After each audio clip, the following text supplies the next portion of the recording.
An Acceptable Time by Madeleine L'Engle, Chapter 9. It was getting dark. The sun slid down behind the standing stones. A northwest wind blew cuttingly. "Perhaps we should go someplace warm and make our plans," the bishop suggested. Corrales raised a hand for attention. "There is a fire and a feast being prepared. We need to celebrate our victory and to be sure that we have people keeping watch all through the night. And to collect our weapons." Tav moved away from his chair. "The feast, and our thanks to Polly." "It was only Louise the Larger," Polly insisted. "It had nothing to do with me." "We will talk later about the time gate."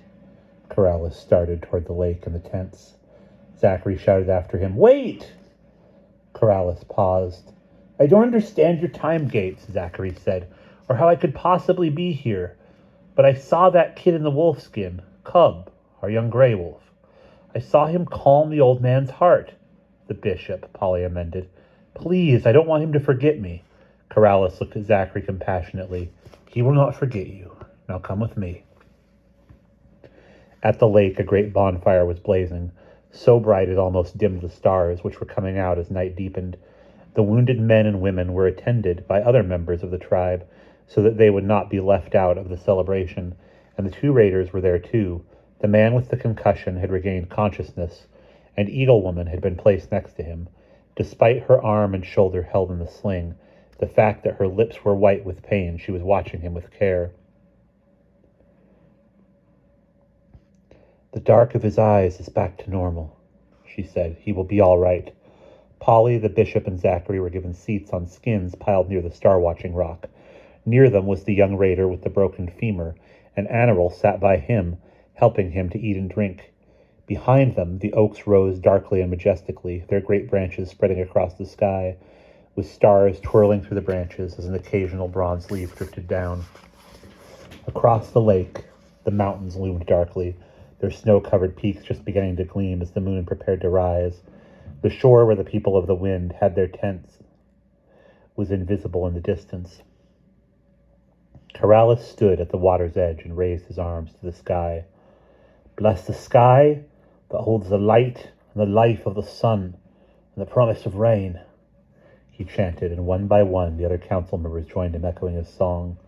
"Bless the moon with her calm and her dreams. Bless the waters of the lake and the earth that is strong under our feet. Bless those who have come to us from a far-off time. Bless the one who summoned the snake, and bless the snake who came to our aid. Bless the east, where the sun rises, and the west, where it goes to rest. Bless the north, from where the snows come, and the south that brings the spring. Bless the wind who gives us our name. O blesser of all blessings, we thank you." He turned from the lake and smiled at the people gathered around skins spread out on the ground. A deer was being roasted on a spit, and a group of young warriors danced around it, chanting. "What are they singing about?" Zachary asked Polly. "I think they're thanking it for giving them, us, its life." "It didn't have much choice," Zachary pointed out. Perhaps it didn't, but Polly felt the graciousness in the dance and in the singing. "When's the kid going to feel my heart?" "Soon," Polly assured him. "At the right time, Zachary. Please trust him." Bowls of vegetables were spread out with fragrant breads, wooden and clay dishes of butter and cheese. Half a dozen girls and boys, long of limb and slim of body, nearing puberty, began passing food around. Two young warriors carved the deer, and an old woman wearing a crown of feathers with an owl's head poured some kind of pale liquid into small wooden bowls. She had been one of those inside the stone circle. Anirul brought bowls to Polly, Zachary, and Bishop Kalubra. As he accepted his, Zachary tentatively touched Anirul's fingers, looking at her with eyes which seemed unusually dark in his pale face. Anirul withdrew her hand and returned to the young raider, holding his head so that he could drink. Polly noticed that on the stone altar there was a great bouquet of autumn flowers set amidst squash, zucchini, eggplant, all the autumn colors arranged so that each seemed to brighten the others. "It's crazy," Zachary murmured to Polly. "Here we're sitting and stuffing our faces as though we'd won some kind of great battle. And those goons who rode off across the lake could come back any minute and slaughter us all." The bishop replied, "I think Corrales is aware of their intentions. But he also knows that the human creature needs special celebrations. The rites themselves cannot give life. Indeed, they can be hollow and meaningless. The heart of the people is what gives them life or death. Is this all in honor of some god? Zachary asked. It is a form of thanks to the presence. What presence? The bishop spoke softly. The maker of the universe. Oh, Zug, Zachary grunted. Not necessarily, the bishop smiled slightly. Sacred rites become Zug, as you say, as you so graphically put it, only when they become ends in themselves, or divisive, or self-aggrandizing. Polly saw a young man with a spear standing at the head of the star-watching rock, looking across the lake. A woman with a bow and arrow stood at the path which led to the standing stones. There were probably others on guard, where they were not visible to her. Corrales was not leaving his people unprotected. He moved about from group to group, greeting, praising, and wherever he went, Og went with him. After the young people had cleared the food away, there was singing and dancing, and the moon rose high and clear, casting a path of light across the lake. Corrales and Anarel led the dancing, at first moving in a stately and gracious circle, then dancing more and more swiftly. You know, that girl is beautiful, Zachary remarked. Things haven't improved in 3,000 years, by the way. I think that Neanderthal is interested in you. Who? Polly asked blankly. That tow-headed guy with bow legs and monkey arms. He meant Tav. Perhaps Tav's legs were not quite straight. Perhaps his strong arms were long, but he was no Neanderthal. Polly prickled with indignation, but held her tongue.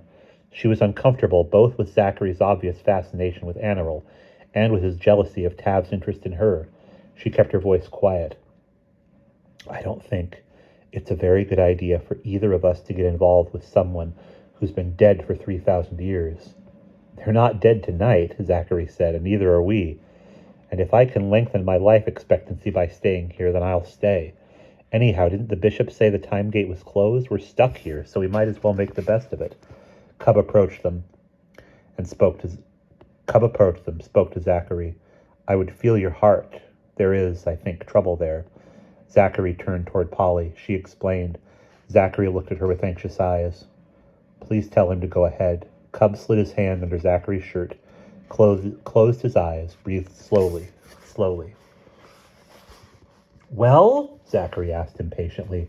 Cub raised his hand for silence. He kept his hand on Zachary's chest for a long time, feeling, listening. Then he raised his eyes to Polly's. There is bad damage there. The ancient wolf might have been able to repair the hurt. I will do what I can, but it will not be enough. But the bishop's heart is only old, and he is not used to being in the middle of a battle. But this, slowly he removed his hand from Zachary's chest. This demands skills I do not yet have, but perhaps we should not take hope away from him. What's he saying? Zachary demanded. I wish he'd slow down.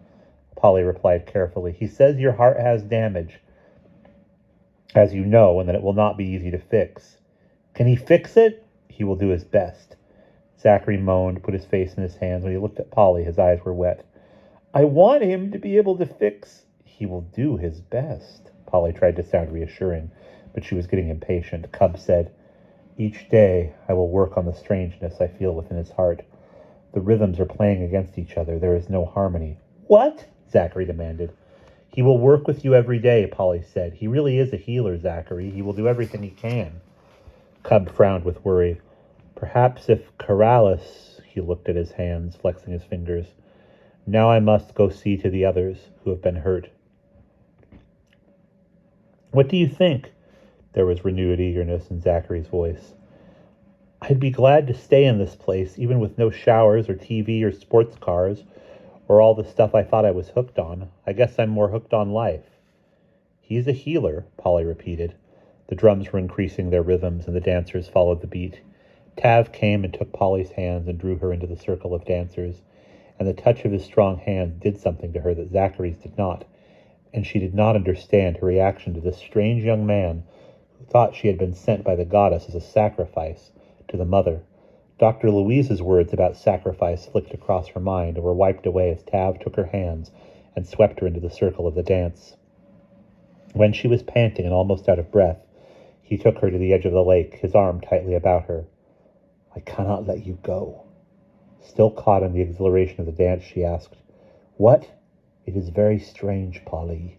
The mother is usually clear in her demands, but now I am confused. The drought across the lake is bad. If they do not get rain, not just a little rain, but much rain for those who have taken our cattle. If there is no rain, they will come again, and there are many, and they are many, and we are few, and we will not be able to defend ourselves. But you were marvelous, Polly exclaimed. You dashed in single-handed, and you fought like... If she likened him to one of the heroes of King Arthur's court, it would have no meaning for him. So she just repeated, You were marvelous, brave. He shrugged. I am a warrior. At least I was at home. There had to be warriors, but here we have been away so long.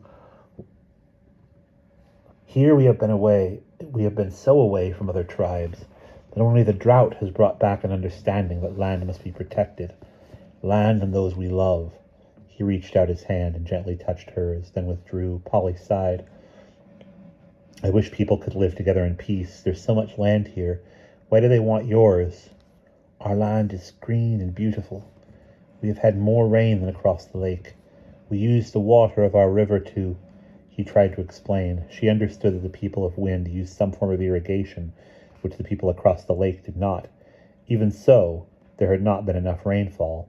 If the winter snows did not come, everybody would suffer. When you came, it seemed clear to me that the goddess had sent you.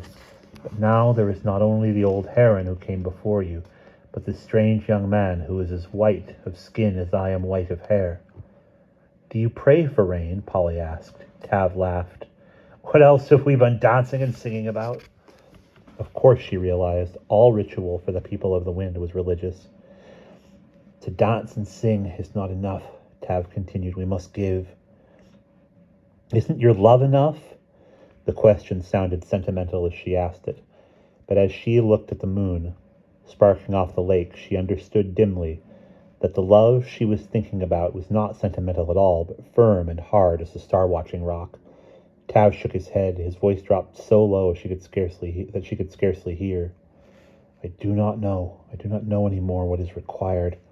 As his words fell into silence, the soft wind gently stirred the moonlit waters of the lake. He spoke again.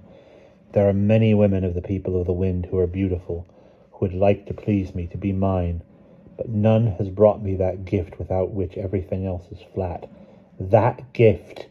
Now I look at you, and the mountains are higher, and the snow whiter on the peaks, the lake bluer and deeper, the stars more brilliant than I have ever seen them before. Polly tried to put what she wanted to say into Ogham. Tav reached out his hand and smoothed out her frown. Tav, it is very strange. I don't understand anything that is happening. When I touch you, I feel as I feel. I don't know. What I feel has nothing to do with...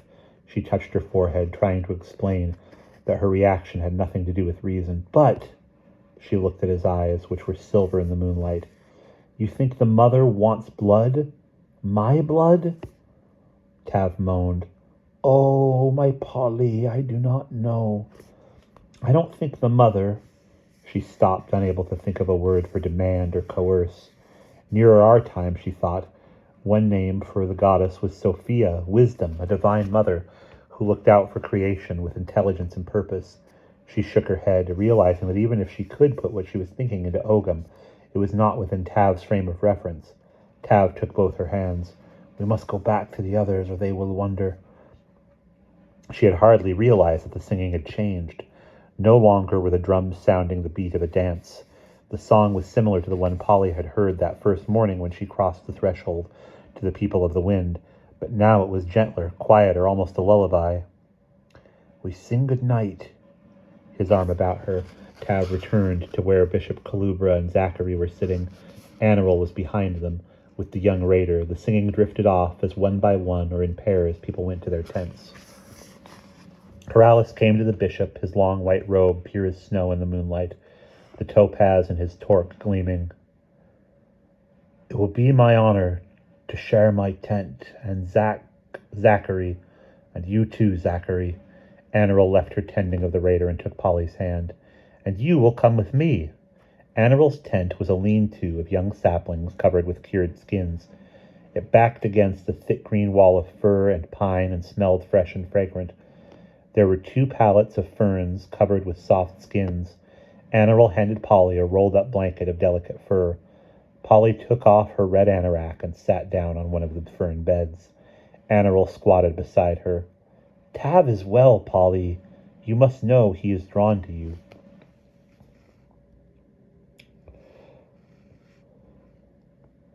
Polly wrapped the fur blanket around her.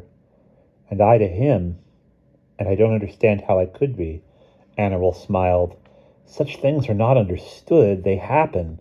Later, if 2 people are to be together for always, then understanding comes." "Is there going to be a later?" Polly asked.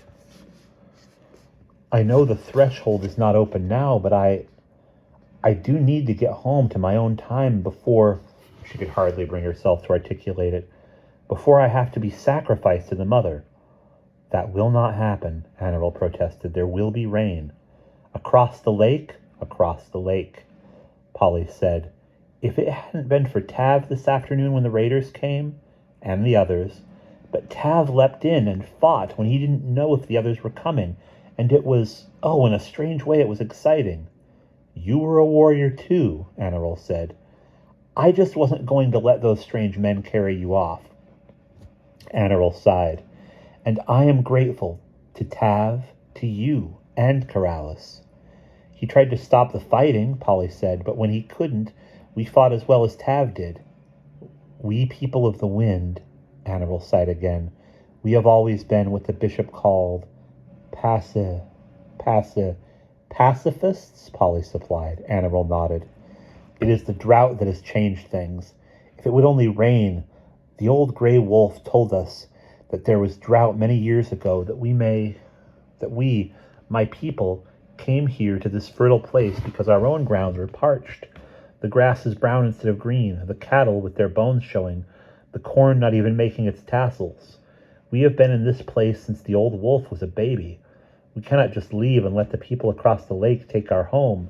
Where would we go? Beyond the forest there are now other tribes. If only the goddess would send rain." "Do you think the goddess is withholding rain?" Polly asked. Anaril shook her head. "It's not in the goddess's nature to destroy. She sends blessings. It is us. It is people who are destructive." She left the tent abruptly. In a few minutes she returned with a wooden bowl full of water and a soft piece of leather for a washcloth. She wet the leather and gently washed Polly's face and then her hands. And it was as much a ritual as the banquet and the singing and the dancing had been. She handed the bowl to Polly, who understood that in her turn she must wash Anaril. When Anaril took the bowl out to empty it, Polly felt as clean as though she had just taken a long bath. She lay down on the fern bed, wrapped in the soft fur blanket, and slid into sleep. And we'll pause there.